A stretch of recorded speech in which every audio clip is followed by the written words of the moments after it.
بسم اللہ الرحمن الرحیم۔ السلام علیکم ورحمۃ اللہ وبرکاتہ۔ الجنہ اسٹوڈیو مردان میں آپ سب کو خوش آمدید۔ دوستو، آج میں آپ کو حضرت صالح علیہ السلام کی اونٹنی کا واقعہ سناؤں گا۔ حضرت صالح علیہ السلام قوم سمود کی طرف نبی بنا کر بھیجے گئے۔ آپ نے جب قوم سمود کو خدا عز و جل کا فرمان سنا کر ایمان کی دعوت دی تو اس سرکش قوم نے آپ سے یہ معجزہ طلب کیا کہ آپ اس پہاڑ کی چٹان سے ایک حاملہ اونٹنی نکالیے جو خوب پربا اور ہر قسم کے غیوب و نقائص سے پاک ہو۔ چنانچہ آپ نے چٹان کی طرف اشارہ فرمایا تو وہ فوراً ہی پھٹ گئی اور اس میں سے ایک نہایت ہی خوبصورت و تندرست اور خوب بلند قامت اونٹنی نکل پڑی جو حاملہ تھی، اور نکل کر اس نے ایک بچہ بھی جنا، اور یہ اپنے بچے کے ساتھ میدانوں میں چرتی پھرتی رہی۔ اس بستی میں ایک ہی تالاب تھا جس میں پہاڑوں کے چشموں سے پانی گر کر جمع ہوتا تھا۔ آپ نے فرمایا کہ اے لوگوں، دیکھو یہ معجزہ کی اونٹنی ہے۔ ایک روز تمہارے تالاب کا سارا پانی ہی پیے گی اور ایک روز تم لوگ پینا۔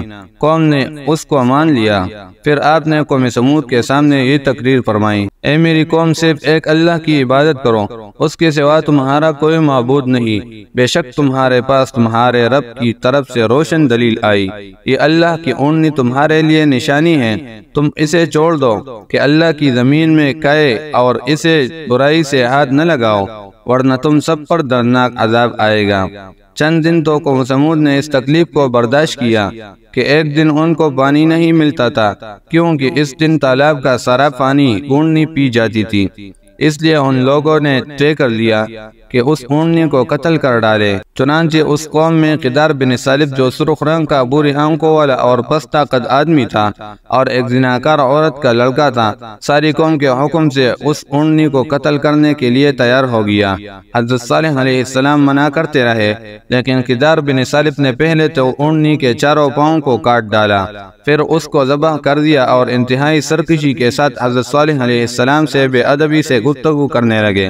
چنانچہ قوم سمود کی اس سرکشی پر عذاب خداوندی کا ظہور اس طرح ہوا کہ پہلے ایک زبردست خوفناک آواز آئی، پھر شدید زلزلہ آیا جس سے پوری آبادی تباہ و برباد ہو کر چکنا چور ہو گئی۔ حضرت صالح علیہ السلام نے جب دیکھا کہ پوری بستی زلزلوں کے جھٹکوں سے تباہ و برباد ہو کر اینٹ پتھروں کا ڈھیر بن گئی اور پوری قوم ہلاک ہو گئی تو آپ کو بڑا صدمہ اور دکھ ہوا، اور آپ کو قوم سمود اور ان کی بستی کے ویرانوں سے اس قدر نفرت ہو گئی کہ آپ نے ان لوگوں سے منہ پھیر لیا اور اس بستی کو چھوڑ کر دوسری جگہ تشریف لے گئے، اور چلتے وقت مردہ لاشوں سے یہ فرما کر روانہ ہو گئے کہ اے میری قوم، بے شک میں نے تمہیں اپنے رب کا پیغام پہنچایا اور تمہارا بھلا چاہا، مگر تم خود خیرخواہی پسند کرنے والے نہیں تھے۔ تو دوستو، خلاصہ کلام یہ ہے کہ قوم سمود کی پوری بستی برباد و ویران ہو کر کنڈر بن گئی اور پوری قوم پناہ کے گھاٹ اتر گئی کہ آج ان کی نسل کا کوئی انسان روئے زمین پر باقی نہیں رہ گیا۔